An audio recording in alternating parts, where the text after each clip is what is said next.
Imagine that you can steal $40 million, but legally. Some will say that since the issue is legal, it should not be considered theft. But when you hear the details of this story, believe me, you will feel that it is really a theft. So listen and judge. At the beginning of the 80s, airlines in various countries of the world were going through a crisis, and American companies in particular were in the depth of this crisis. If we compare the costs of flights at that time with their costs at the present time, we will find that flights in the 80s cost 50% more than flights in the current time. Airplanes were more expensive and engines less efficient, so they spent more on oil and many other things.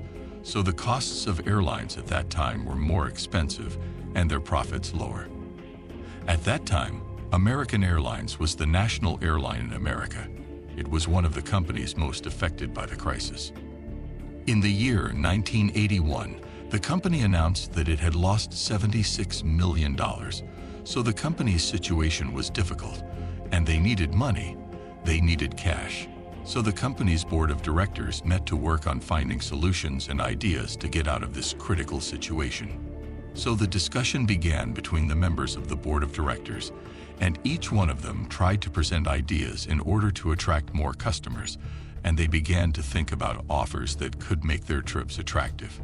But one of these board members was thinking differently, and he came up with the idea that they wouldn't need to attract new customers to buy flight tickets.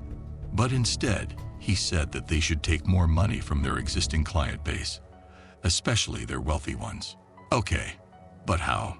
He suggests creating a subscription called Airpass, which is an airline card. Whoever buys it can travel on our flights for life without paying any extra fees. When the general director first heard the idea, he loved it, and the board of directors sat down to discuss how they could implement it in the best possible way. They decided to create two cards.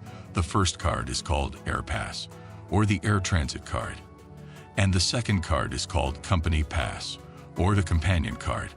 The price of the Airpass was $250,000, while the Companion card is $150,000.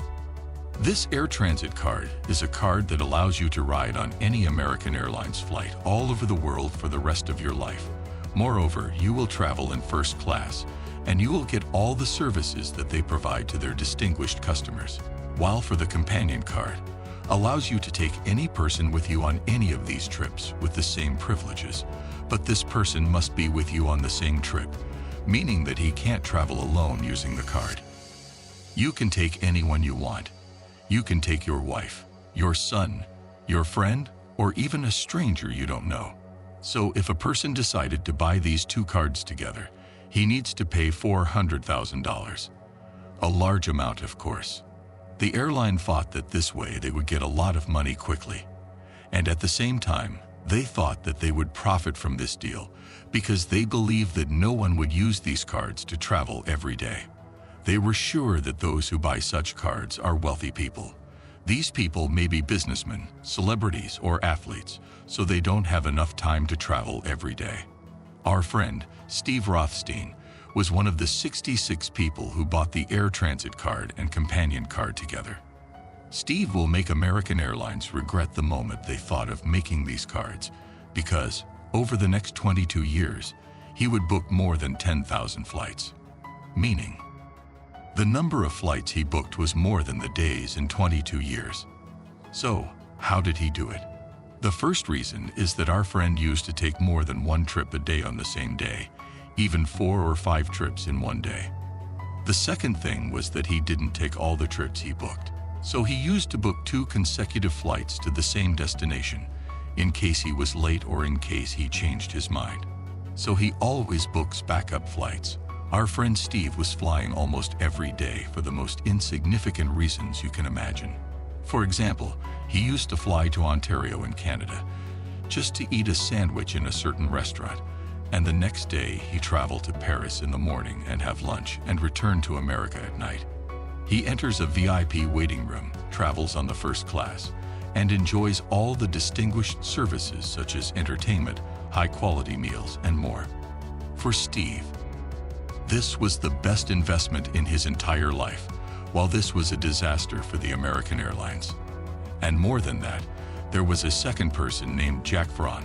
The same thing. He bought the air transit card, along with the companion card. Jack Fraun was like Steve, flying anywhere for the strangest reasons you can imagine. One time, Jack flew to Washington to bring his wife's father with him. Before the trip, when he was sitting in the VIP waiting room at the airport, one of the passengers asked him about the reason for his trip. Jack told him that he was going to Washington to take his wife's father, to take care of the kids, because he was planning to travel with his wife. The man said, while he was surprised, that it's cheaper to pay for a babysitter than taking VIP flight. But in fact, what the passenger didn't know is that the flight cost was cheaper for Jack than a babysitter. Steve and Jack were the worst customers for American Airlines during these years. Steve has traveled a total of 48 million kilometers. As for Jack, the total distance of his travels was about 56 million kilometers, meaning the total distance they traveled together was 104 million kilometers. The airline estimated that each one of these persons was costing them almost $1 million every year, especially with the many reservations they were booking and abandoning. It looked like theft, but illegal theft, and they remained like this for 20 years. In total, Steve and Jack cost American Airlines more than $40 million. They made them regret the moment they thought of this card idea. American Airlines started increasing the price of these cards from time to time. The first thing, they raised it from $250,000 to $600,000 in the year 1990. 3 years later, they raised it again and made it $1 million per card. And a year later, they canceled the program because of the huge losses. In 2007, American Airlines entered major financial problems again. They had to try to reduce costs in order to cut losses, so a team specialized in the matter was formed to review accounts and records to find out what is wrong.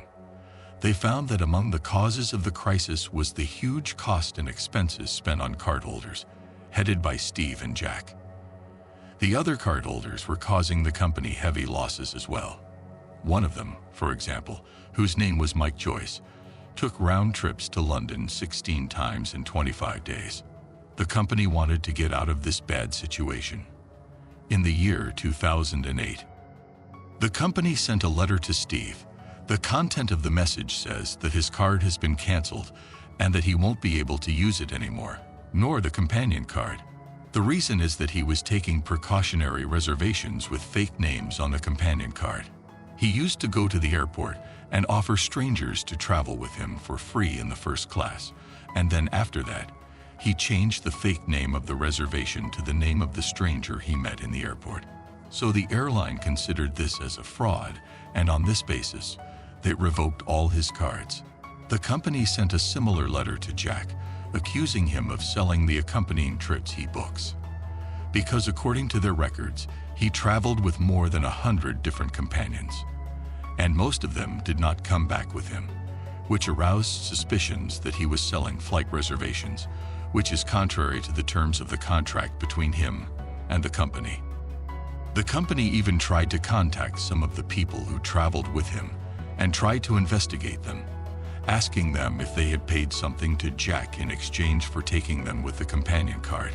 Of course, Jack denied these accusations and considered the company's actions hostile. But anyway, the company canceled their cards, and also the cards of other people for different reasons. However, Steve and Jack filed cases against American Airlines, but it was very difficult to fight a company worth billions of dollars in court. So in the end, it became an out-of-court settlement between them and the company. It's hard to figure out the exact amount of this settlement, since it was out of court, but some sources say that the company convinced them that they would get them back the original amount that they paid on the cards. However, to this day, 25 people still have valid cards and can still travel unlimitedly on any American Airlines flight.